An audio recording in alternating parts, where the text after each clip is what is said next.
Welcome to Washington Today on C-SPAN Radio for Wednesday, June 29th, 2022. President Joe Biden at the NATO summit in Spain announcing an increase in U.S. military troops and weaponry to Eastern Europe, including a permanent presence in Poland. He says in a moment when Russian President Vladimir Putin has shattered peace in Europe and attacked the very tenets of rule-based order, the United States and our allies were going to step up. We're stepping up, referring to Russia's invasion of Ukraine. Also, NATO formally inviting Sweden and Finland to join the military alliance after member Turkey dropped its objection. We'll talk about the NATO summit with Politico's defense reporter in Madrid. The U.S. Federal Reserve Chair Jerome Powell saying the U.S. economy is in strong shape and can handle the interest rate increases the Fed has been imposing to try to keep inflation from getting out of control. Powell today taking part in a central bankers forum in Portugal.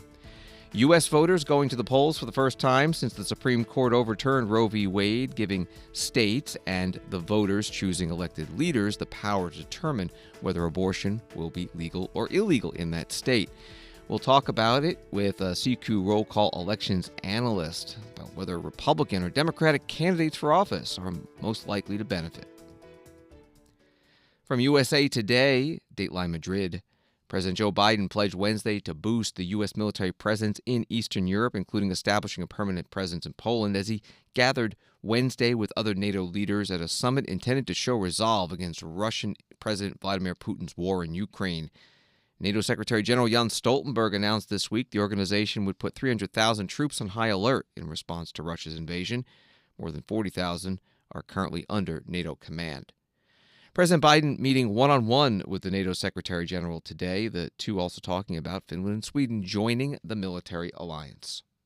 Our meetings today, we're going to approve a new NATO strategic concept and reaffirm the unity and determination of our alliance to defend every inch of NATO territory.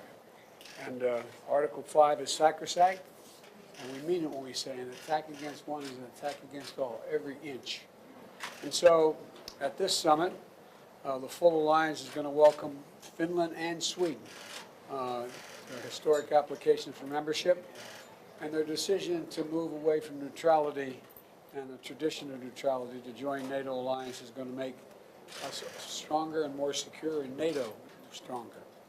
We're sending an unmistakable message, in my view, and I think yours as well, that NATO is strong, united, and the steps we're taking during this summit are going to further augment our collective strength.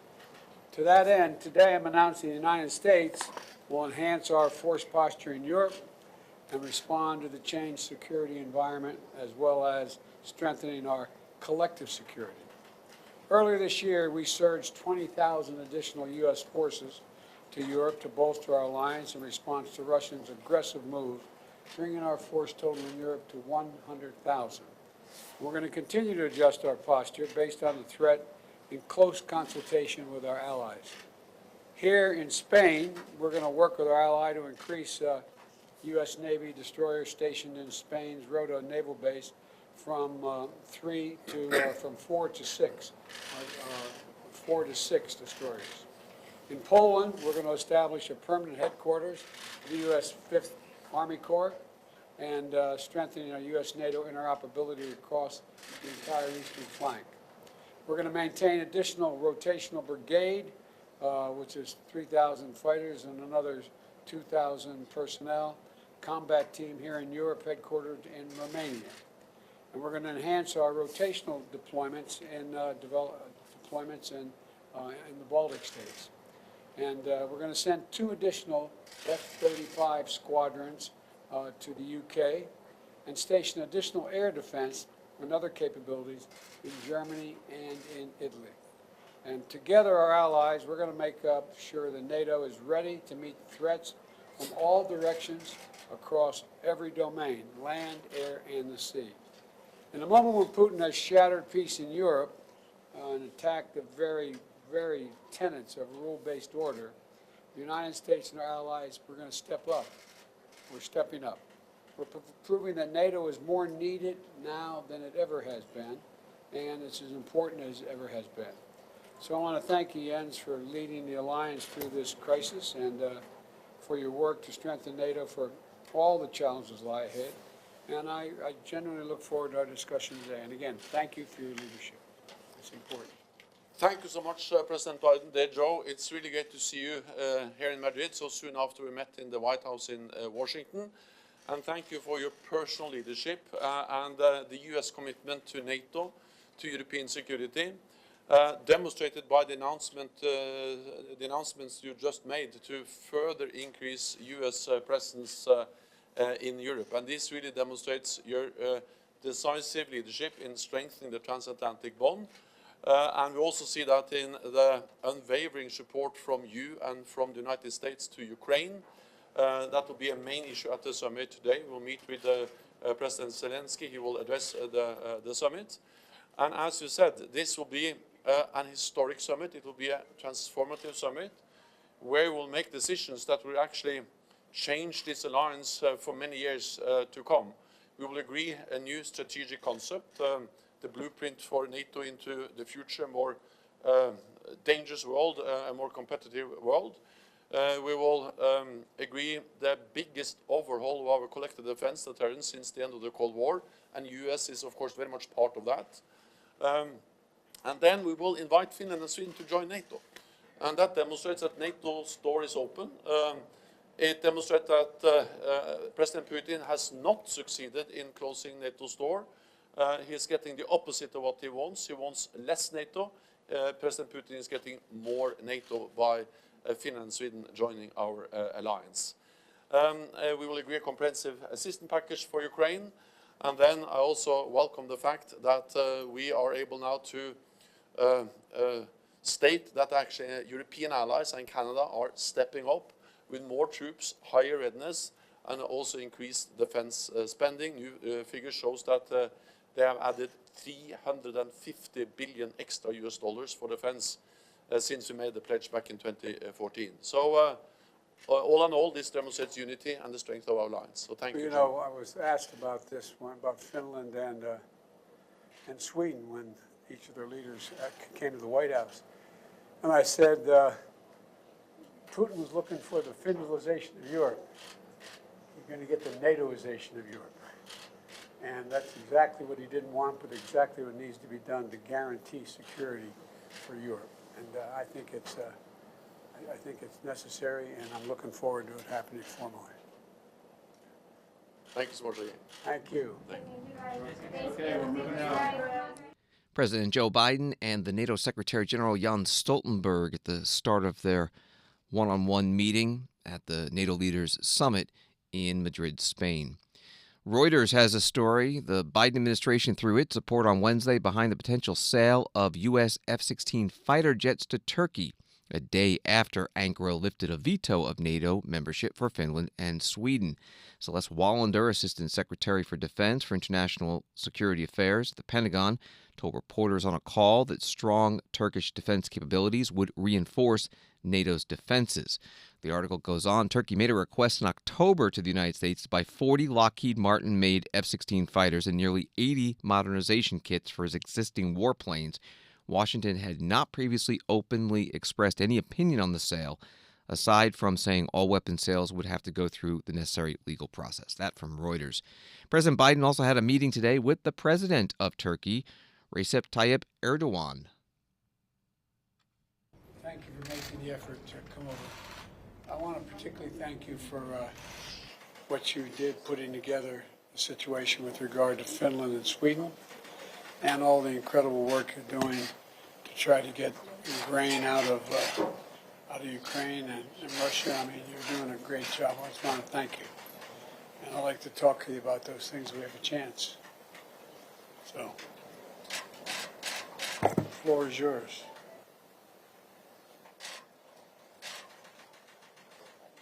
Ben de özellikle uzun bir aradan sonra tekrar sizlerle William mentioned that it gives me great, Mr. President, it gives me great pleasure to be able to get together with you after a long interval. And this NATO summit that we're attending, in terms of its agenda, is going to be quite busy and it's going to be quite important. And tomorrow, The activities will be sustained, and thanks to our efforts, we believe that we will be able to go back to our countries with our hands full and with full satisfaction. And as the United States, we think your pioneering in this regard is going to be crucial in terms of strengthening NATO for the future, and it's going to have a very positive contribution to the process between Ukraine and Russia. The Russia and Ukraine conflict and the negative developments with regards to taking out of the grain from the Ukrainian ports, as well as the developments involving oil and natural gas, require all of us to work together in order to settle the disputes once and for all. I hope and pray that we will be able to establish a balanced diplomacy in order to cultivate positive results, especially with regards to the grain. There are countries deprived of the grains, and we will open corridors and we will allow them to have access to the grains that they so need. Thank you. Your leadership. Thank you. I really mean it. Thank you. Thank you, guys. Thank you. Come on, guys. Let's go. Please turn around. Thank you. Thank you. President Biden and the Turkish President Erdogan meeting at the NATO summit in Spain. Paul McLeary is a defense reporter with Politico and has been following the developments at the NATO summit. He joins us now by phone.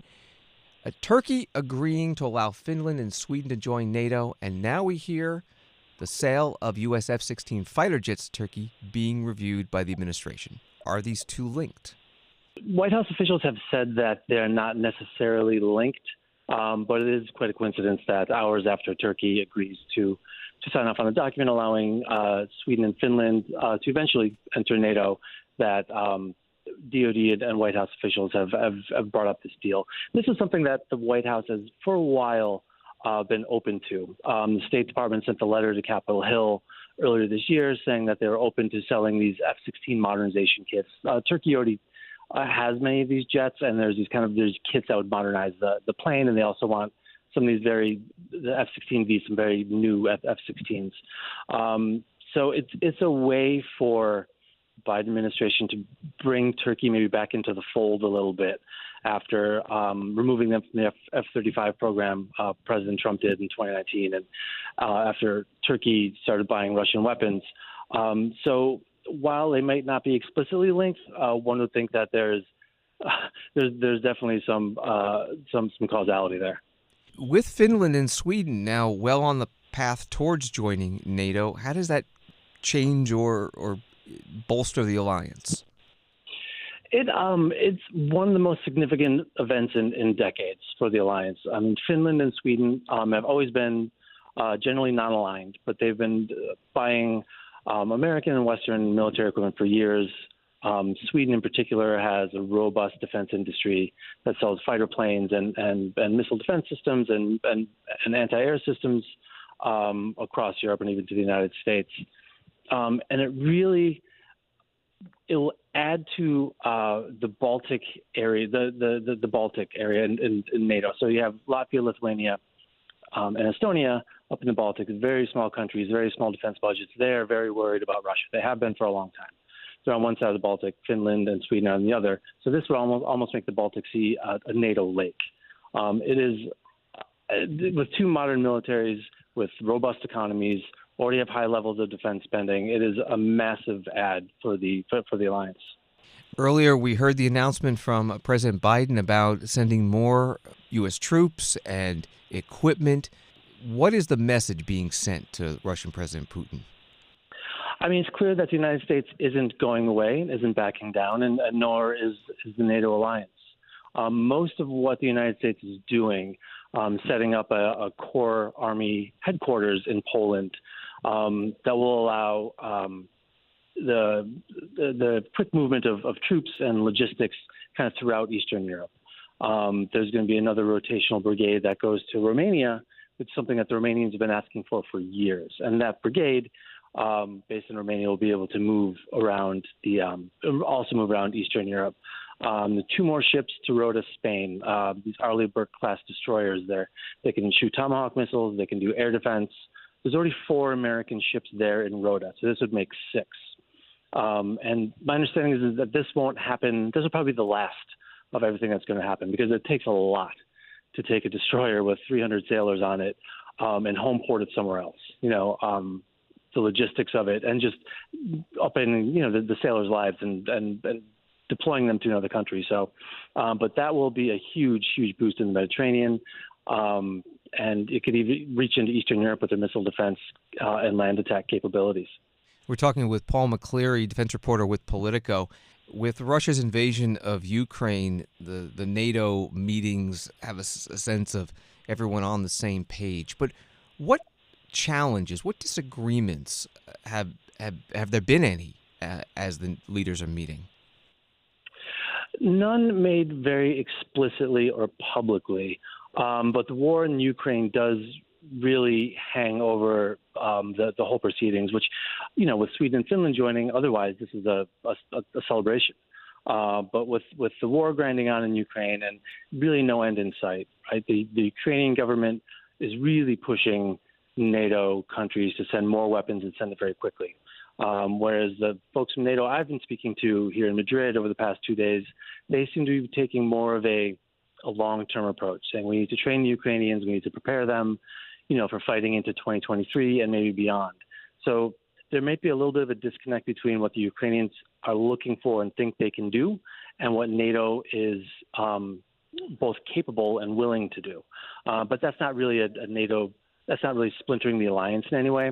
The alliance kind of seems mostly united into taking a little bit slower of an approach than the Ukrainians might want, which will create tension down the line. And finally, a lot of focus on Europe, but China has been mentioned quite a bit at the NATO summit.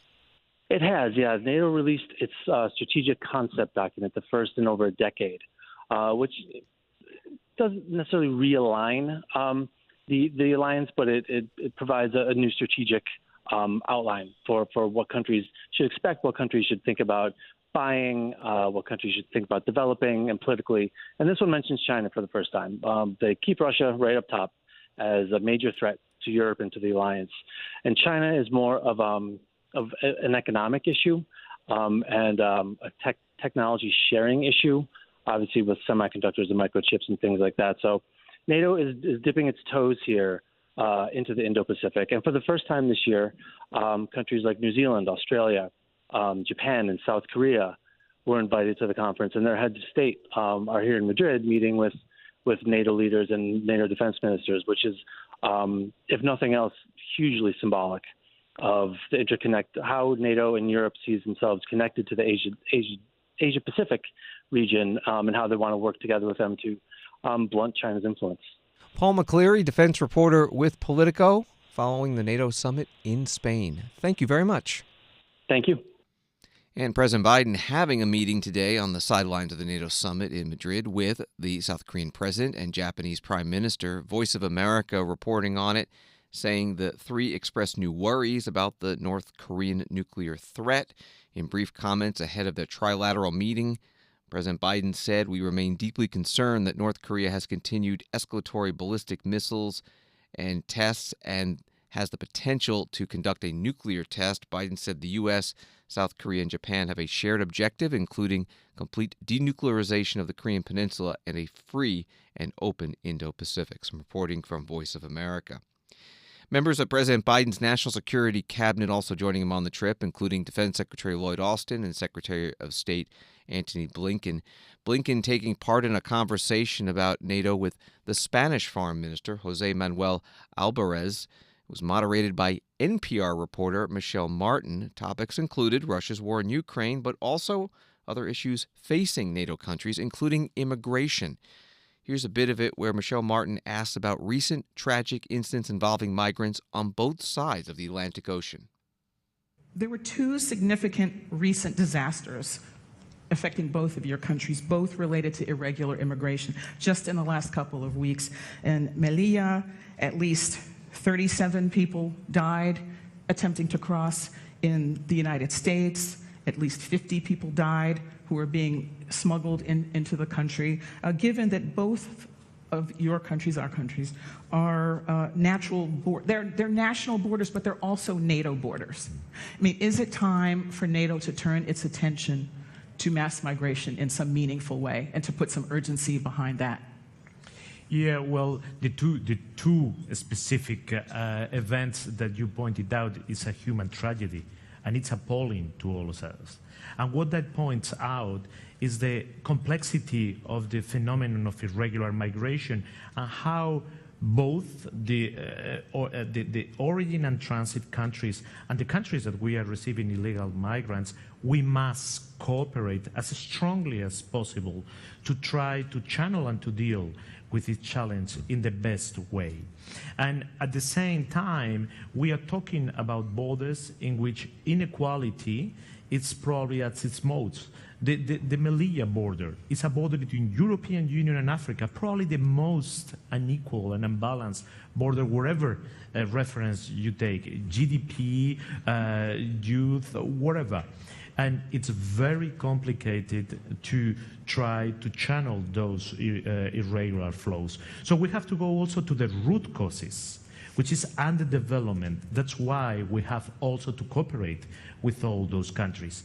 And of course, the risk is always, as we saw in the Belarus border with Poland, that someone can use that as a weapon against our territorial integrity or our sovereignty. That's why in the strategic concept of Madrid, irregular migration, if it's used as a political tool, it can be a threat. But agreed, but is NATO a vehicle to address this with urgency, to apply the same kind of urgency and focused attention to, I think we would all agree, it is a humanitarian disaster, it's a moral disaster, and it also has claimed many, many lives, probably more than we even know. So, Mr. Secretary, is NATO an appropriate vehicle to address this? First thing we have to recognize is we are living a historic moment when it comes to irregular migration and migration of all sorts. There are more people on the move around the world, 100 million forcibly displaced in one way or another from their homes, more than at any time since we've actually recorded these facts and this information.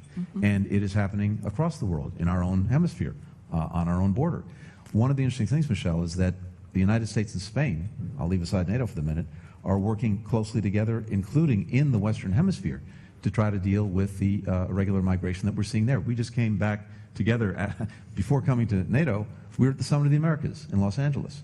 For the first time, the countries in our hemisphere, through what's called the Los Angeles Declaration, said we have shared responsibilities when it comes to trying to deal with migration, because not a single one of us alone can deal with it effectively. And we're following through on a number of things that we've agreed to try to work on this collectively. Spain is a partner in this effort with other countries in the hemisphere, with the United States. So for sure, we need collective approaches to this. Secretary of State Antony Blinken sitting beside the Spanish Foreign Minister, Jose Manuel Alvarez. Panel moderated by National Public Radio reporter Michelle Martin on the sidelines of the NATO summit in Madrid.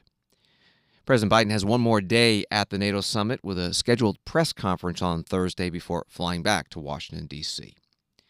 The U.S. Federal Reserve Chair Jerome Powell also in Europe at a European Central Bank forum in Sintra, Portugal. Bloomberg News reports that Powell said the U.S. economy is in strong shape and the central bank can reduce inflation to 2% while maintaining a solid labor market, even though that task has become more challenging in recent months.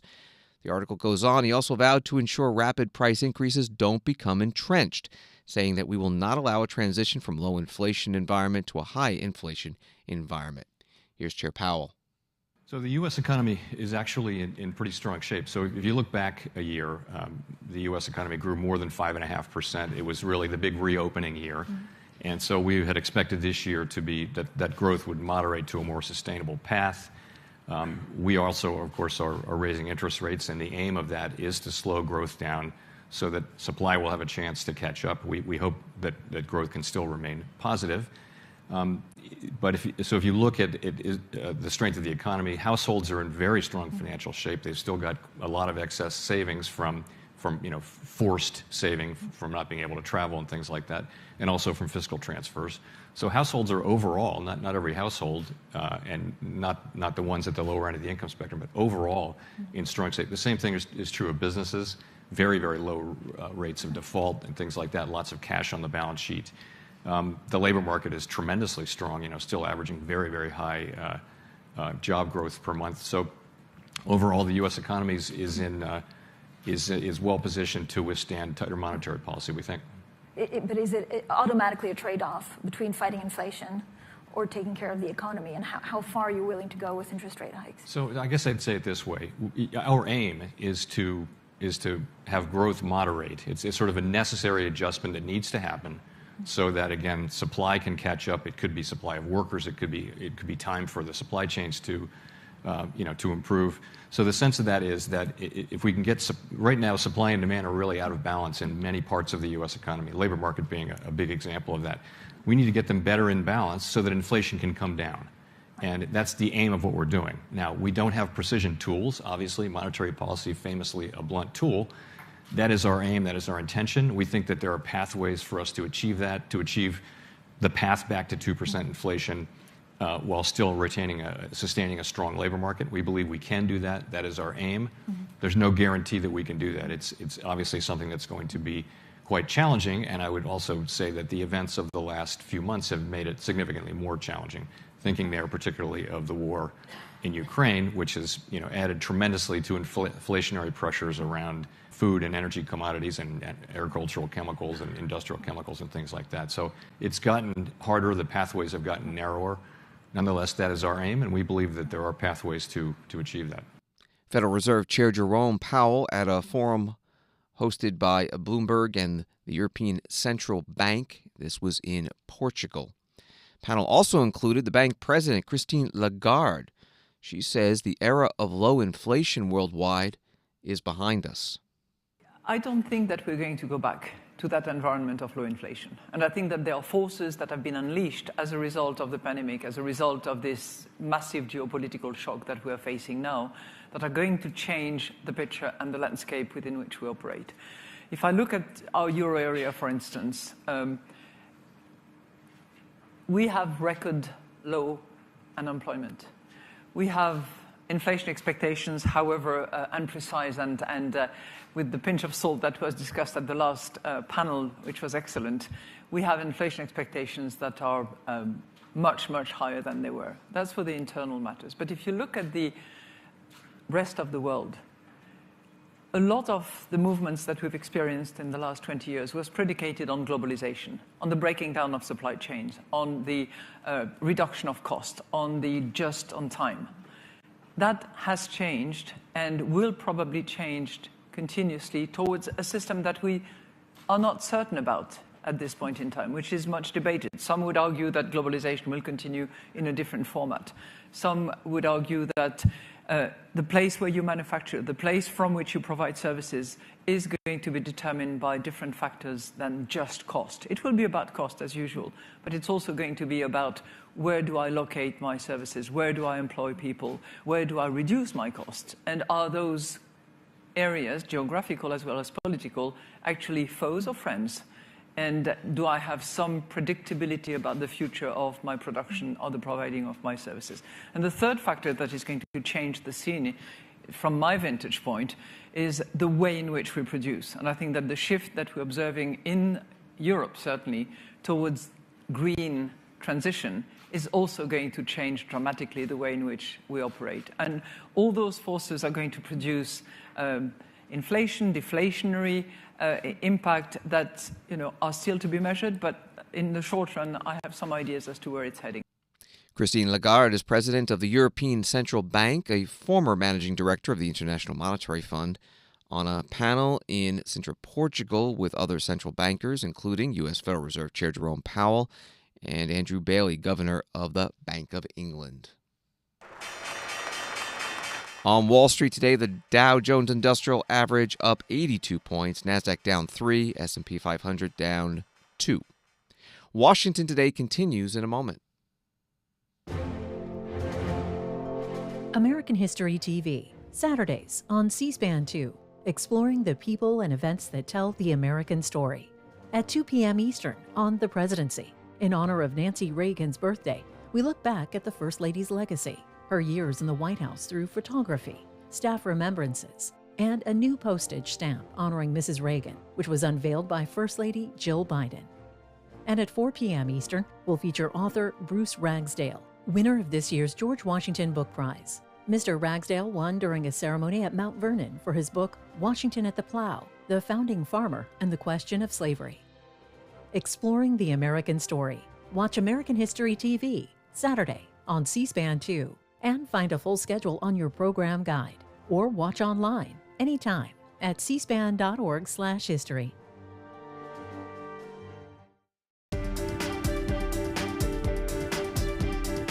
Welcome back to Washington Today, which is available as a podcast on the free C-SPAN Now mobile video app and wherever you get your podcasts.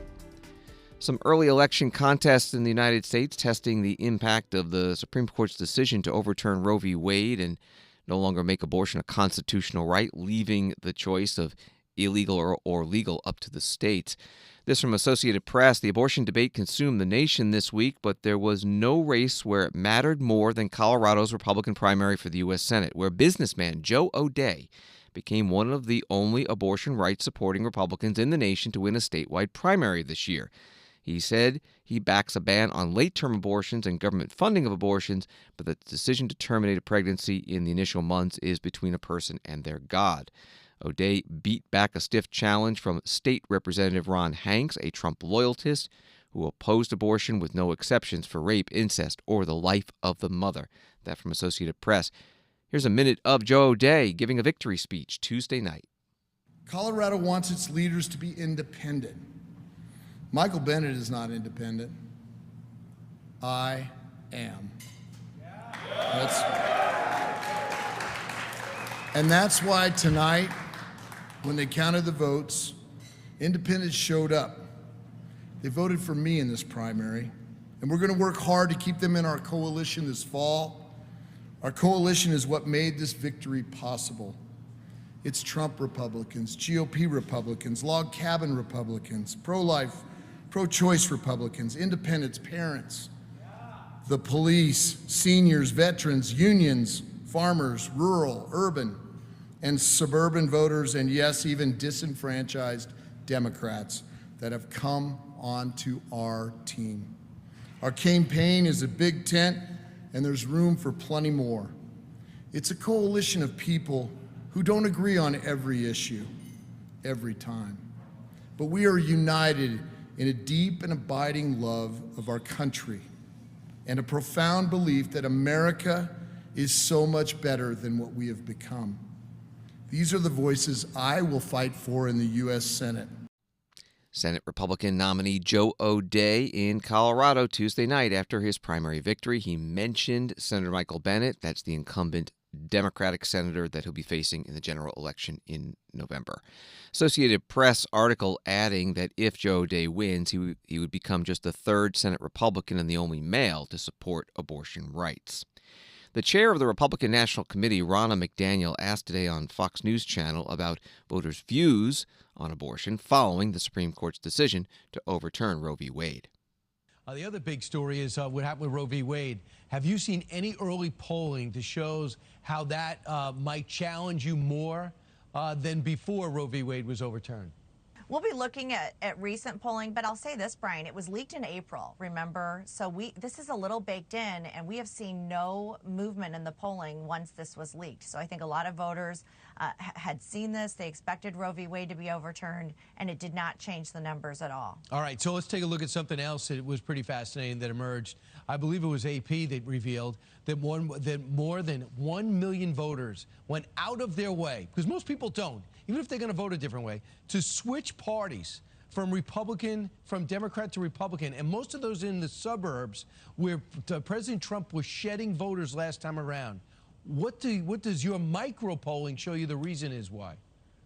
Well, we're seeing it everywhere. We've been outpacing Dems 4-1 in Pennsylvania, in North Carolina 3-1. Florida, we just overtook the Democrats for the first time in history with more Republicans registered. Obviously, the RNC's invested a lot in this, so we've been monitoring this. It's common sense issues. Parents should have a say in their kids' education. We should be energy independent. We should have a secure border. Crime is a big issue. All of these things are moving voters to the Republican Party as they're watching the Democrats become more and more extreme. And by the way, we should say 630,000 switched to Democrat from Republican, but was far outstripped by the million plus that you guys have gotten. RNC Chair Ronna McDaniel on the Fox News Channel. An article by CQ Roll Call elections analyst Nathan Gonzales begins, the Supreme Court Dobbs decision overturning Roe v. Wade is a historic event, but will take at least a few weeks, if not longer, to know whether it is an election-changing event. But he also writes, of course, there's an appetite for immediate reaction, so there are already at least 2 new surveys helping shape the early narrative. Nathan Gonzales joining us now by phone. Thank you very much. What did the surveys show? Well, the surveys have multiple questions, and one of my problems, though, initially is that I think it's too soon to gauge what the public thinks about this. I mean, some of the first surveys that came out were within hours of the decision coming down. I'm not convinced that voters really had time to wrestle with what happened, or that I think it's okay to let the decision marinate a little bit. But one of the key findings was that a majority of Americans disapprove of the reversal of Roe v. Wade. And actually, this shouldn't be a surprise. This is in line with what voters have thought for going back a couple of decades. But there's nuance in abortion polling, in that if you ask voters if they think abortion should be legal in the first trimester, a majority of Americans will say yes. If you ask Americans if they think abortion should be legal in the second and third trimester, a majority of Americans will say no. But that nuance is lost right now in the partisan political fight. If you ask somebody, what do you think about abortion, that's one question, but then you need to ask, well, where does abortion fit in your rank of priorities of issues? Do we know the answer to that? Not yet. I think that when we do get those sorts of that sort of survey data, I think what we're going to find is that the economy still reigns supreme, or is still a top priority for voters. And it is, and under the economic umbrella, there's lots of different issues: inflation, gas prices, supply chain issues.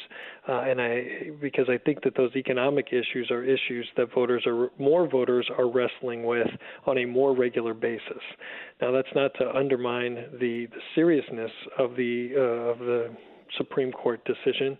I think what we're going to see is that even if there isn't a shift on a national level, with the trajectory of these elections being probably good for Republicans, we could see it have an individual race impact, where in individual races where candidates, particularly Republicans, are having to wrestle with how closely to align themselves with states that have now imposed more restrictive measures on access to abortion.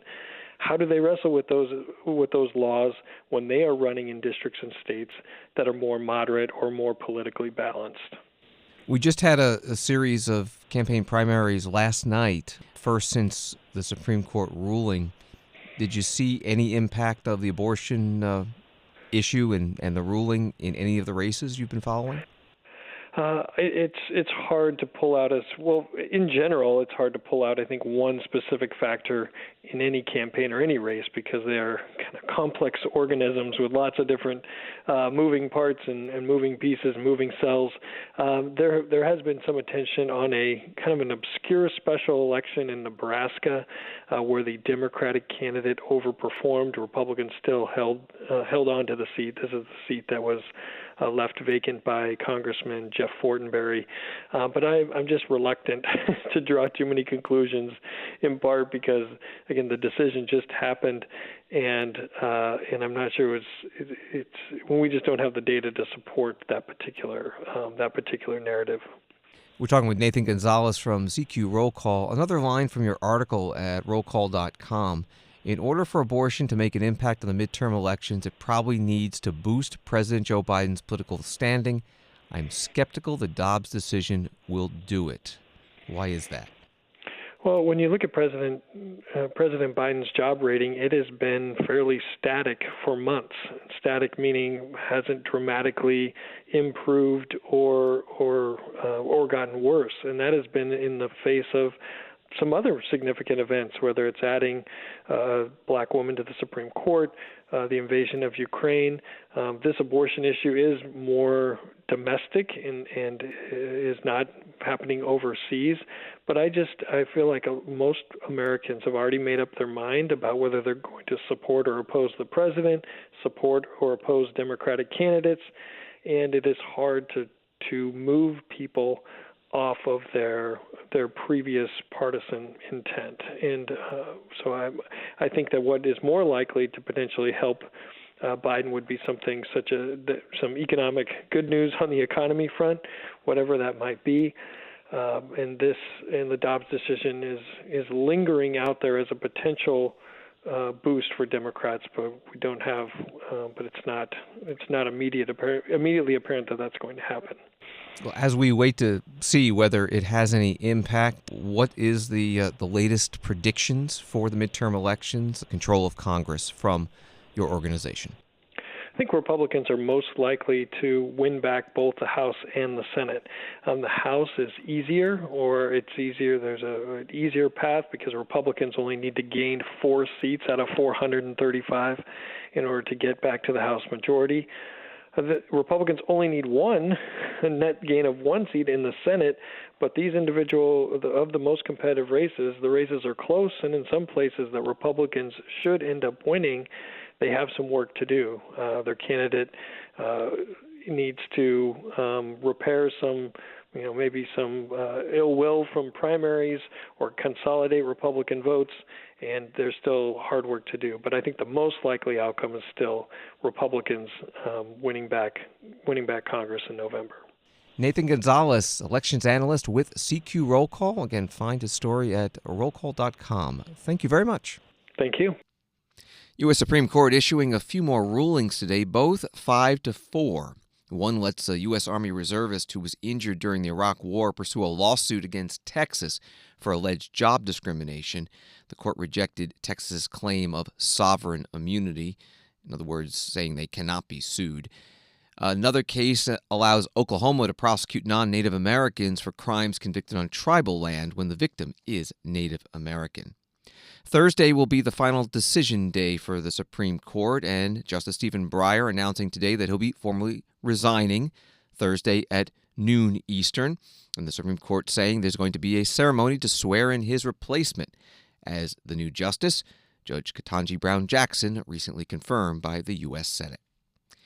From ITV in Great Britain, sources close to Dominic Raab have attempted to explain his controversial wink at Prime Minister's questions, which appeared to be directed at Angela Rayner, after the Deputy Prime Minister was accused of sexism by Twitter users. The two deputies were going head-to-head at PMQs in Boris Johnson's absence, with the Prime Minister out of the country for a NATO summit. That from ITV. Prime Minister's questions covered by C-SPAN. Here's the moment, the audio anyway. The wink happens when Raab says for the second time, she talks about working people. She talks about working people. She talks about working people. She talks about working people. Where was the Right Honourable Lady when the comrades were on the picket line last Thursday?